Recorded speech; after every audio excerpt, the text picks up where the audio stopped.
Jött a Mikulás. Hengerfejpakolás, kuplunkábel, filter, olaj, kosár és 200 kupluntársa, 14 darab. Fogj neki, rock and roll!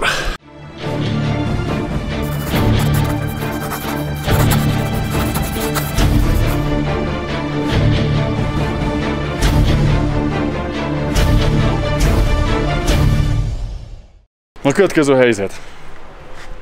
Van egy hetem, hogy megjavítsam, és kijussak az országból. A helyzet az, hogy 1400 km-t fog kelleni menjek, ami nagyjából meg lehet csinálni, viszont esős évszak van, és Manali-tól landslide area, how I say landslide in Hungarian. Földcsúszamlások vannak az úton, és eléggé eltolódhat az érkezés. Na, ha holnap megjönnek az alkatrészeim, ami remélhetőleg megjönnek, akkor az azt jelenti, hogy holnap után összerakom, tehát vasárnap, még holnap összerakom, ha lesz időm, és hétfőn is húztam. És egészen szombaton át kell menjek a határon, tehát 5 napon van. Na, ha nem sikerül ezt megoldani, akkor sajnos ki kell menjek az országból, az azt jelenti, hogy lerepülök Delhibe, bérelek egy motorot, átmegyek a nepáli határon, visszajövök, mert ha véletlenül lejár a vízumom és én benn maradok, akkor első dolog lehet, hogy lesittelnek, volt rá eset, nem viccelek.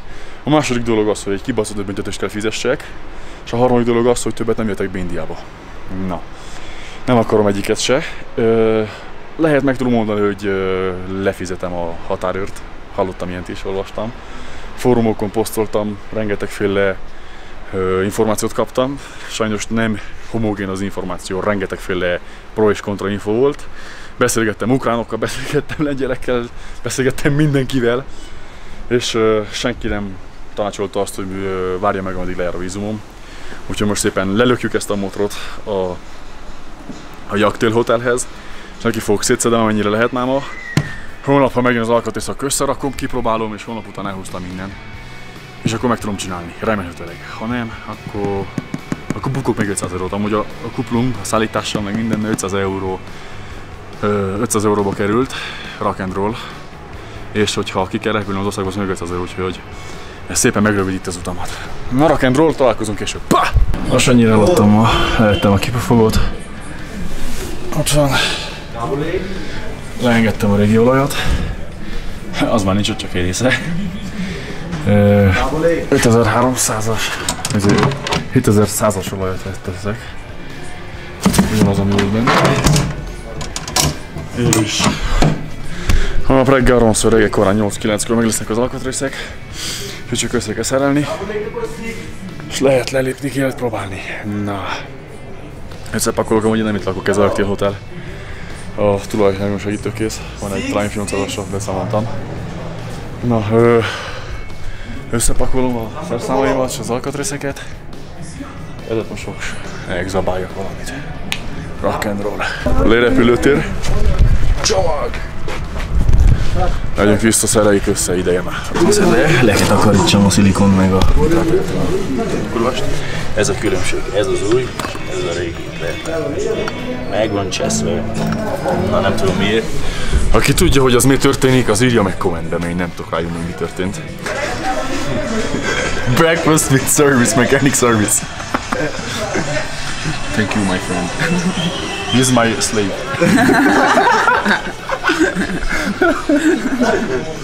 Na, ilyen szervizbe sem voltam még, amúgy ez egy hoteludvarra.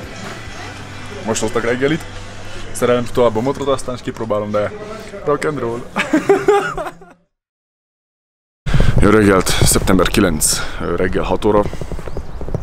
A helyzet az, hogy tegnap megjöttek az alkatrészeim, összeraktam a motort, kipróbáltam, és el is indultam. Megyek Manali felé, látható, ott kempingeztem az éjjel. Eljöttek a szúnyogok. A helyzet az, hogy a vízumom valószínűleg 9-én jár le, de lehet, hogy 6-án. Mert 7-én adták ki a vízumot, és 10-én léptem át a határt. És nem tudom pontosan, hogy melyik dátumtól számolják 30 napot, úgyhogy ma később felhívom a nagykövetséget, és megkérdem, mi is a helyzet. Na, hogyha 9-én járt le, akkor nagyon megnézni a Taj Mahalt. Ha meg 6-án, akkor nincs időm.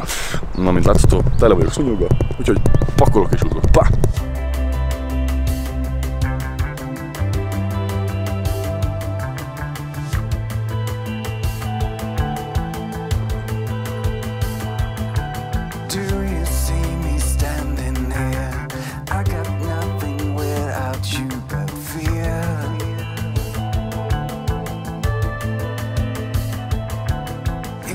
Ez azért van, mert kibaszott poros az út. Annyi port nyeltem, és akkor a legszűrőbb és a rakásport szedtem ki. És kicsit hideg van, úgyhogy fel kell ötözzek. Dammit! Oh. 4900 méteren vagyok.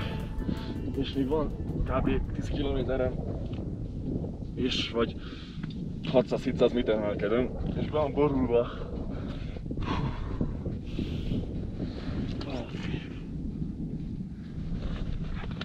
Mint látható, megint van 10 liter benzin nálam, mert Lé és Manali közt nincs benzinkút. Nem tudom pontosan egy kilométer, de több mint 450 kilométer körülbelül. És nincs benzinkút, úgyhogy megint hordom magamba.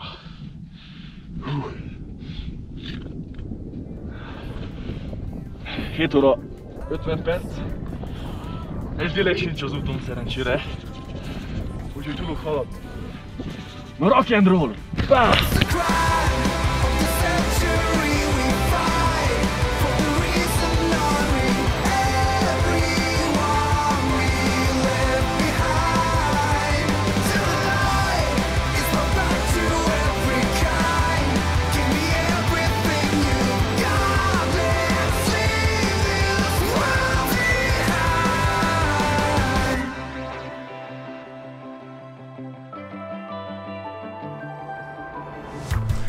Kerek 300 kilométeren van még Manaliig. Kis az hideg van még.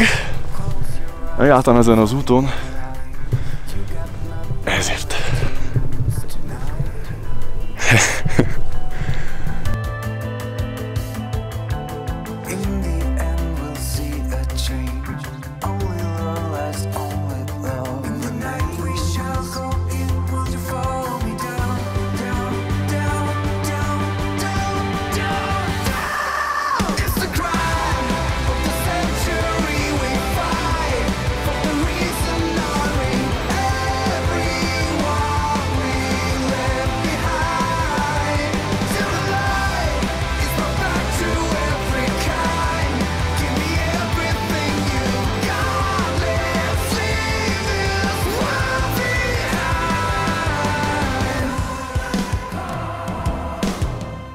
Szarcsuba vagyok, félúton Manali és Lé között. Szereztem benzint, 150 lira, szinte duplája, mint normális ár. Vettem 4 litret, egy kilométer Manaliig, és megyek arra fele, ahol épp esik az eső. Tök király. A magasság ebben a pillanatban 4300 méter. Az időjárás szeles, mint látható. És a hőmérséklet hűvös.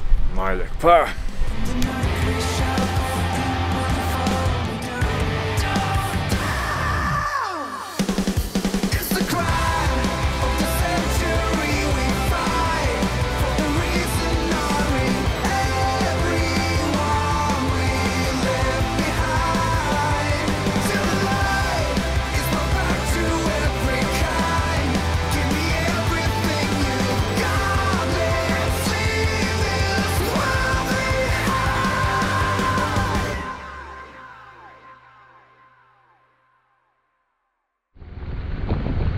Mint látható, a táj teljesen meg van változva.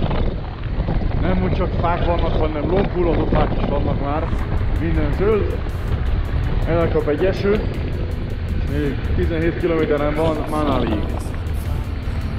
A szintkülönbség az körülbelül 1,5 kilométer Manali és Lé között.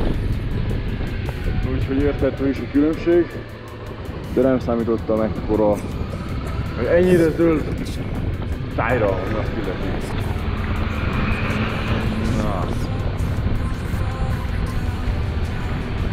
Oroszként ról jelentkezem a guest house-ban, miután találtam egy ilyet.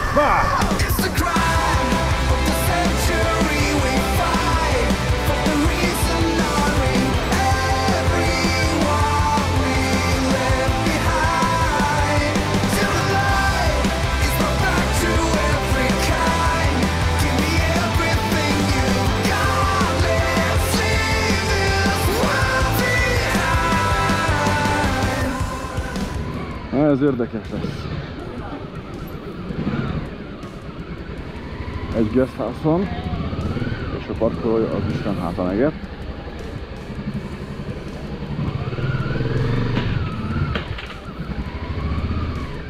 Itt lemegyek. Vissza is kell jöjjek.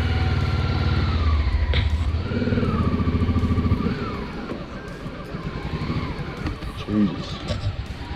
Ide kevertem magamat, Istenem.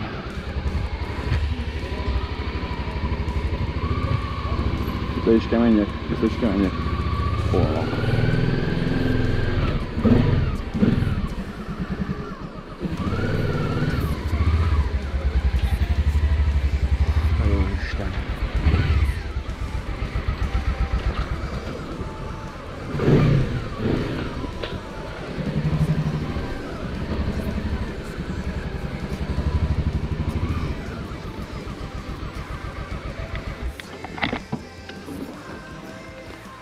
Az a guesthouse ott fenn.